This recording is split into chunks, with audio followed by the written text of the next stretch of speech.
ಎಲ್ರಿಗೂ ನಮಸ್ಕಾರ. ಎಲ್ಲರೂ ಹೇಗಿದ್ದೀರಾ? ಎಲ್ಲರೂ ಕೂಡ ಚೆನ್ನಾಗಿದ್ದೀರಾ ಅಂದ್ಕೊಂಡಿದ್ದೀನಿ. ನಾನು ಕೂಡ ಚೆನ್ನಾಗಿದ್ದೀನಿ. ಇವತ್ತಿನ ಒಂದು ಇಂಟ್ರೆಸ್ಟಿಂಗ್ ಆಗಿ ಎಮೋಷ್ನಲ್ ವಿಡಿಯೋ ಯಾವುದಪ್ಪ ಅಂತ ಹೇಳಿದರೆ, ಮದುವೆ ಆದಮೇಲೆ ಹೆಣ್ಣಿಗೆ ತವರು ಮನೆ ಪ್ರೀತಿ ಇರಬೇಕಾ ಅಥವಾ ಗಂಡನ ಮನೆ ಪ್ರೀತಿ ಇರಬೇಕಾ, ಈ ವಿಚಾರದ ಬಗ್ಗೆ ಸ್ವಲ್ಪ ಮಾತಾಡೋಣ ಅಂತ ಹೇಳಿ, ಹಾಗೆ ವಿಡಿಯೋ ಶೇರ್ ಮಾಡ್ಕೊಳ್ಳೋಣ ಅಂತ ಹೇಳಿ ಈ ವಿಡಿಯೋ ನಿಮ್ಮ ಜೊತೆ ಶೇರ್ ಮಾಡ್ಕೋತಾ ಇದ್ದೀನಿ. ಬನ್ನಿ ವಿಷಯಕ್ಕೆ ಬರೋಣ. ನಮಸ್ಕಾರ ಸ್ನೇಹಿತರೆ.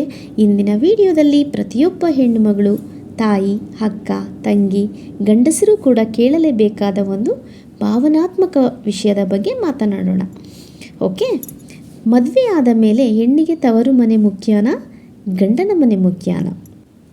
ಸಮಾಜದಲ್ಲಿ ಹಲವರು ಕೇಳುತ್ತಾರೆ, ಮದುವೆ ಆದಮೇಲೆ ಗಂಡನ ಮನೆಯೇ ಎಲ್ಲವೂ. ಇನ್ನೂ ಕೆಲವರು ಹೇಳುತ್ತಾರೆ, ಹುಟ್ಟಿದ ಮನೆ ಇರುವ ಪ್ರೀತಿಯನ್ನು ಯಾರೂ ಕಸಿದುಕೊಳ್ಳಲು ಸಾಧ್ಯವಿಲ್ಲ. ಹಾಗಾದರೆ ನಿಜ ಯಾವುದು? ಒಬ್ಬ ಹೆಣ್ಣಿನ ಮನಸ್ಸಿನಲ್ಲಿ ಏನು ನಡೆಯುತ್ತದೆ?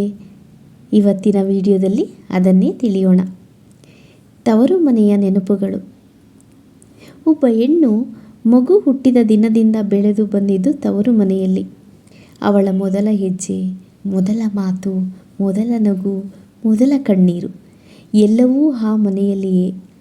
ಅಪ್ಪನ ಕೈ ಹಿಡಿದು ನಡೆದ ಕ್ಷಣಗಳು, ಅಮ್ಮನ ಮಡಿಲಲ್ಲಿ ಮಲಗಿದ ದಿನಗಳು, ಅಣ್ಣ ತಂಗಿಯರ ಜೊತೆಯಲ್ಲಿ ಜಗಳಗಳು, ಅವೆಲ್ಲವೂ ಅವಳ ಜೀವನದ ಅಮೂಲ್ಯ ನೆನಪುಗಳು.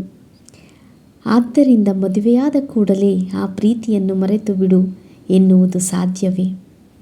ಖಂಡಿತ ಇಲ್ಲ. ಮದುವೆ ಎನ್ನುವುದು ಹೆಣ್ಣಿನ ಜೀವನದಲ್ಲಿ ದೊಡ್ಡ ತಿರುವು. ಒಂದು ದಿನದಲ್ಲಿ ಮನೆ ಬದಲಾಗುತ್ತದೆ, ಪರಿಸರ ಬದಲಾಗುತ್ತದೆ, ಜನರು ಬದಲಾಗುತ್ತಾರೆ, ಜವಾಬ್ದಾರಿಗಳು ಬದಲಾಗುತ್ತದೆ. ಆದರೆ ಅವಳ ಹೃದಯ ಮಾತ್ರ ಬದಲಾಗುವುದಿಲ್ಲ. ಅವಳು ಹೊಸ ಮನೆಗೆ ಹೊಂದಿಕೊಳ್ಳಲು ಪ್ರಯತ್ನ ಮಾಡುತ್ತಾಳೆ, ಹೊಸ ಸಂಬಂಧಗಳನ್ನು ಪ್ರೀತಿಸುತ್ತಾಳೆ. ಆದರೆ ಅದರಿಂದ ತವರು ಮನೆಯಲ್ಲಿ ಪ್ರೀತಿ ಕಡಿಮೆಯಾಗುವುದಿಲ್ಲ. ಪ್ರೀತಿ ಹಂಚಿದಷ್ಟು ಹೆಚ್ಚಾಗುತ್ತದೆ. ಕೆಲವರು ಹೇಳುತ್ತಾರೆ, ಇನ್ನೂ ನಿನ್ನ ಮನೆ ಅದು ಅಲ್ಲ, ಅಲ್ಲಿ ಹೆಚ್ಚು ಹೋಗಬೇಡ, ಅವರ ಬಗ್ಗೆ ಹೆಚ್ಚು ಯೋಚಿಸಬೇಡ. ಈ ಮಾತುಗಳು ಹೆಣ್ಣಿನ ಮನಸ್ಸಿಗೆ ತುಂಬ ನೋವು ಕೊಡುತ್ತವೆ. ಏಕೆಂದರೆ ಅವಳು ಹುಟ್ಟಿದ ಮನೆಯನ್ನು ಯಾವಾಗಲೂ ಬದಲಾಯಿಸಲು ಸಾಧ್ಯವಿಲ್ಲ. ಅಪ್ಪ ಅಮ್ಮನ ಪ್ರೀತಿಯನ್ನು ಯಾರೂ ಬದಲಾಯಿಸಲು ಸಾಧ್ಯವಿಲ್ಲ. ಹಲವಾರು ಹೆಣ್ಣು ಮಕ್ಕಳು ಈ ನೋವನ್ನು ಒಳಗೊಳಗೆ ಅನುಭವಿಸುತ್ತಿರುತ್ತಾರೆ. ಹೊರಗೆ ನಗುತ್ತಾರೆ, ಆದರೆ ಒಳಗೆ ಅಳುತ್ತಾರೆ. ಇದರ ಅರ್ಥ ಗಂಡನ ಮನೆ ಮುಖ್ಯವಲ್ಲ ಎನ್ನುವುದಲ್ಲ. ಮದುವೆಯಾದ ಮೇಲೆ ಗಂಡು ಮಕ್ಕಳು, ಕುಟುಂಬ ಎಲ್ಲವನ್ನೂ ಹೆಣ್ಣಿನ ಜೀವನದ ಭಾಗವಾಗುತ್ತಾರೆ. ಅವಳು ಆ ಮನೆಯನ್ನು ತನ್ನ ಮನೆಯಂತೆಯೇ ನೋಡಿಕೊಳ್ಳುತ್ತಾಳೆ. ಅಲ್ಲಿನವರನ್ನು ಪ್ರೀತಿಸುತ್ತಾಳೆ, ಗೌರವಿಸುತ್ತಾಳೆ.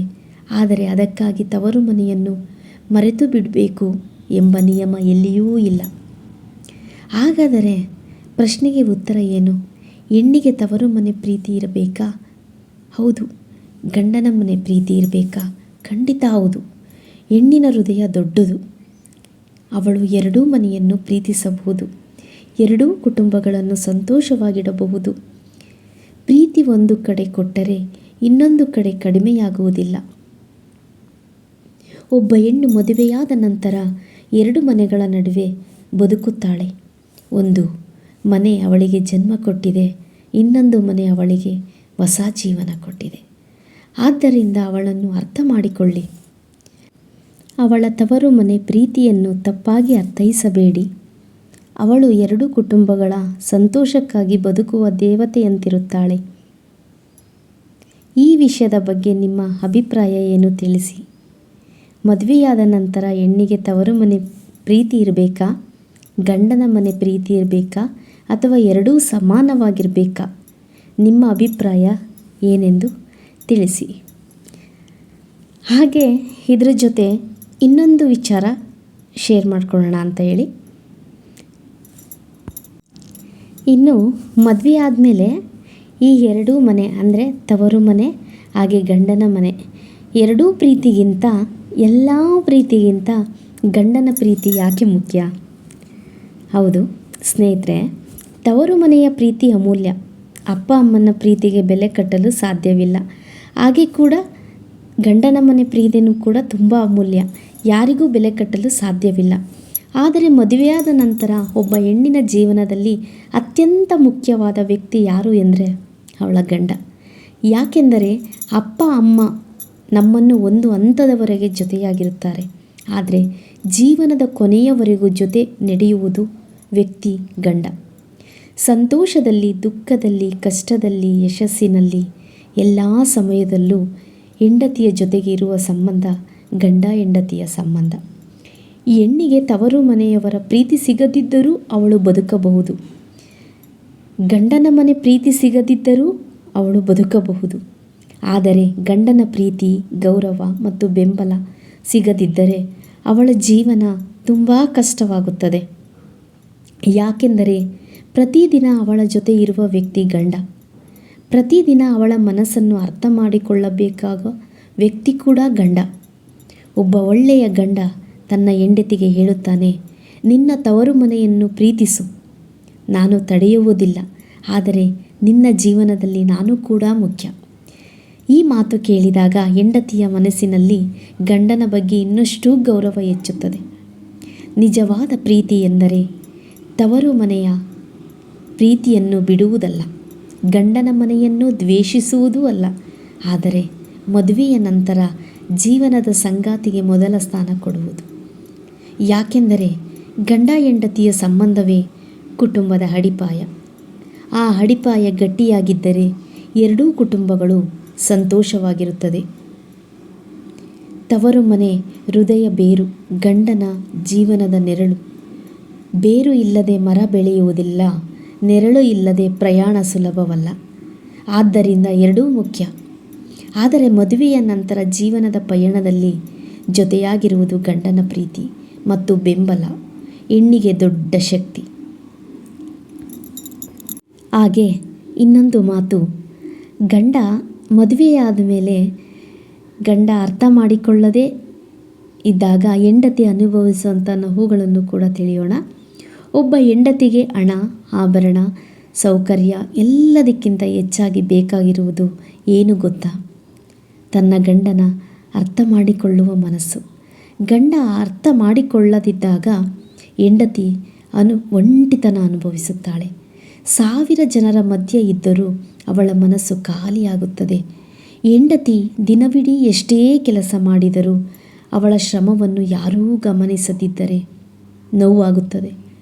ಅವಳ ಕಣ್ಣೀರು ಯಾರಿಗೂ ಕಾಣದಿದ್ದರೆ ನೋವಾಗುತ್ತದೆ. ಅವಳ ಮನಸ್ಸಿನ ಮಾತುಗಳನ್ನು ಕೇಳಲು ಗಂಡನಿಗೆ ಸಮಯವಿಲ್ಲದಿದ್ದರೆ ಇನ್ನೂ ಹೆಚ್ಚು ನೋವಾಗುತ್ತದೆ. ಕೆಲವೊಮ್ಮೆ ಹೆಂಡತಿ ಸಮಸ್ಯೆಗಳನ್ನು ಹೇಳಿದಾಗ ಅದು ದೊಡ್ಡ ವಿಷಯ ಅಲ್ಲ, ಸುಮ್ಮನೆ ಇರು ಎಂಬ ಉತ್ತರ ಸಿಗುತ್ತದೆ.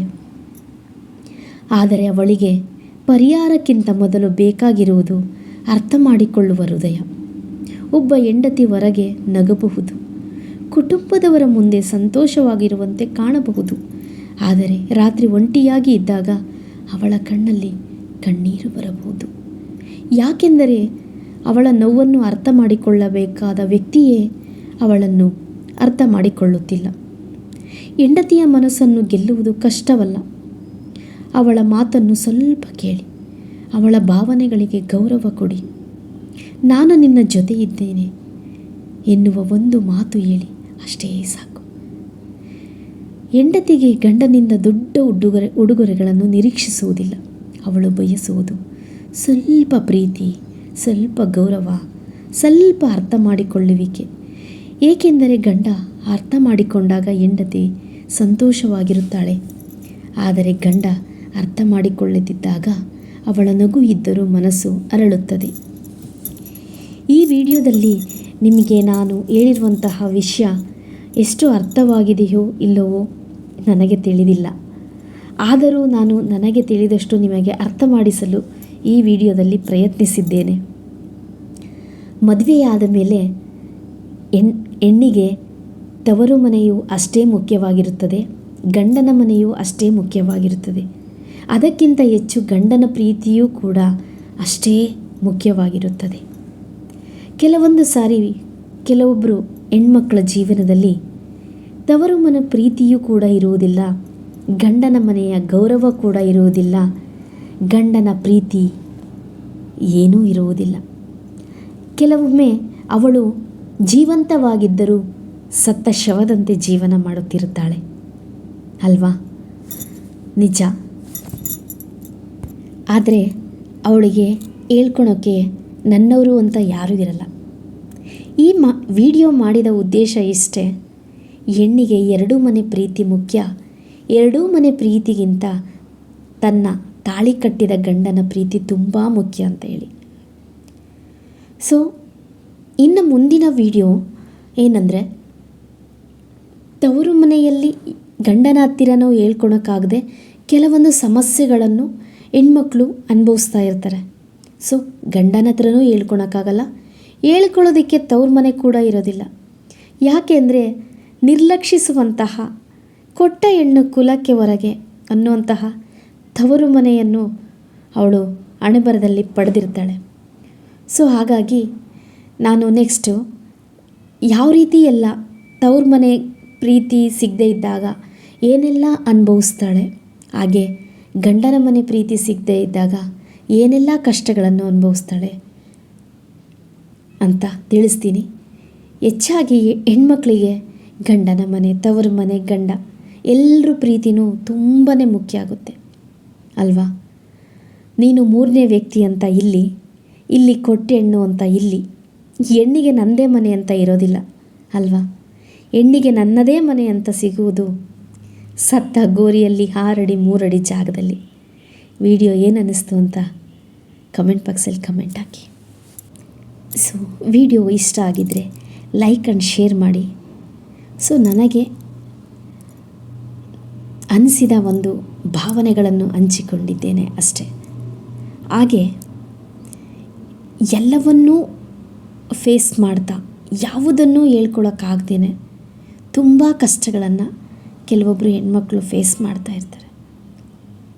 ಅಂತಹ ವಿಡಿಯೋಗಳು ಕೂಡ ಆದಷ್ಟು ನೊಂದ ಮನಸ್ಸುಗಳಿಗೆ ಸ್ವಲ್ಪ ನನ್ನ ಮಾತಿನಿಂದ ಖುಷಿ ಆಗ್ಬೋದು ಅಂತೇಳಿ ನೆಕ್ಸ್ಟ್ ವಿಡಿಯೋದಲ್ಲಿ ಶೇರ್ ಮಾಡ್ಕೋತೀನಿ. ಹಾಗೆ ಆದಷ್ಟು ಪ್ರತಿಯೊಂದು ನಿಮ್ಮನೆಯ ಎಣ್ಣೆ ಆಗಿರಲಿ, ನಿಮ್ಮ ಮನೆಗೆ ಮಾಡಿಕೊಂಡು ಬಂದಿರೋಂತಹ ತಾಳಿ ಕಟ್ಟಿದ ಹೆಂಡತಿನೇ ಆಗಿರಲಿ, ಸೊಸೆನೇ ಆಗಿರಲಿ, ಸ್ವಲ್ಪ ಪ್ರೀತಿ, ಸ್ವಲ್ಪ ಕಾಳಜಿ, ಸ್ವಲ್ಪ ಗೌರವ ಕೊಡಿ. ಇಡೀ ಜೀವನ ಪರ್ಯಂತ ನಿಮಗೆ ದಾಸಿಯಾಗಿರ್ತಾಳೆ. ಆದರೆ ಯಾವುದೇ ಕಾರಣಕ್ಕೂ ಅವಳ ಮನಸ್ಸಿಗೆ ನೋವು ಮಾಡಬೇಡಿ.